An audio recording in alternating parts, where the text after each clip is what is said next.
Bonjour et bienvenue dans cette formation GNS3 dans le cadre de la plateforme Alform.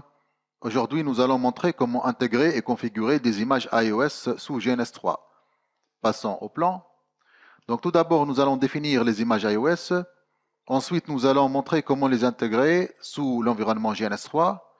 Une fois elles sont intégrées, nous allons montrer comment les configurer, donc toujours sous l'environnement GNS3. Donc passons à la définition. En fait, l'iOS est l'abréviation de Internet Network Operating System.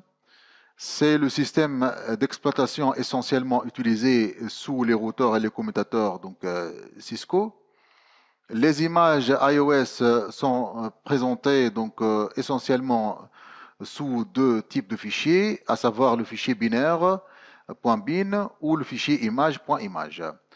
Les fichiers .bin représentent la version compressée de l'iOS, cependant le fichier image représente donc les fichiers décompressés ou la version décompressée de l'image iOS.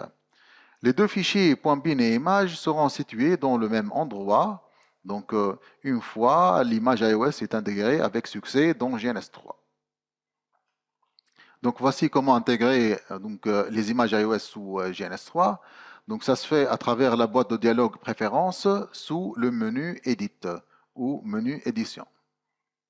Donc essayons d'intégrer une image iOS sous GNS3. Nous allons vers le menu Edit puis Préférences sous l'onglet Dynamips ou encore le nœud Dynamips et plus précisément sous l'iOS Routers, on clique New.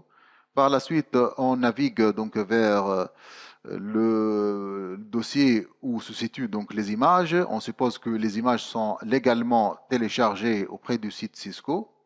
Donc on va choisir le modèle C3725. Nous cliquons Open. Le GNS3 nous indique que cette image sera enregistrée sous un dossier personnel qui s'intitule GNS3 sous mes documents. Donc je clique Yes. Par la suite Next. Voici le nom, le taux de RAM, les slots. On va laisser ces paramètres par défaut pour qu'on puisse les configurer une fois l'image est ajoutée au niveau du GNS3. Donc on va cliquer Finish. Nous remarquons donc l'existence de ce routeur ou encore cette image iOS au niveau de la liste des routeurs. Donc nous pouvons donc l'éditer à partir de cette boîte de dialogue ou encore nous pouvons donc cliquer Apply et OK tout simplement pour la voir ici. Donc on pourra la glisser déposer au niveau de la scène et cliquer le menu contextuel pour donc commencer la configuration au niveau du node configurator. Donc nous sélectionnons R1 et tout d'abord nous allons ajouter les slots ou les interfaces. Donc nous pouvons ajouter des interfaces Fast Ethernet ou encore des interfaces série, que ce soit au niveau donc de la section adapter ou encore au niveau de la section Wix. Au niveau de la section Wix, nous pouvons ajouter essentiellement des interfaces série. Donc nous cliquons Apply OK.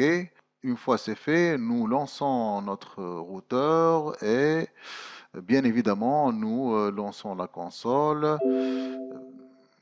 Mais tout d'abord, nous devons calculer le idle PC pour ce routeur une fois il est nouvellement ajouté pour optimiser l'utilisation de ce routeur, bien évidemment, de point de vue processeur.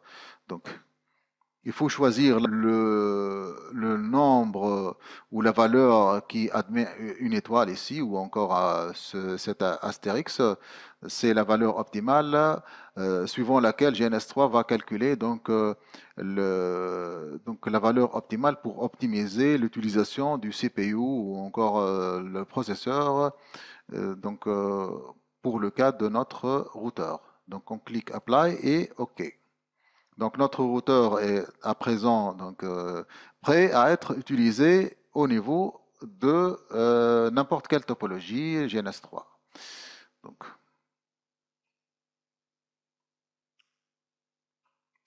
Donc, ce qu'on a couvert au niveau de cette vidéo, c'est la définition des images iOS. Ensuite, nous avons donc montré comment intégrer ces images iOS sous l'environnement GNS3. Une fois ces images sont intégrées, nous avons montré comment configurer ces images toujours sous environnement GNS3. Donc, au revoir et à la prochaine vidéo.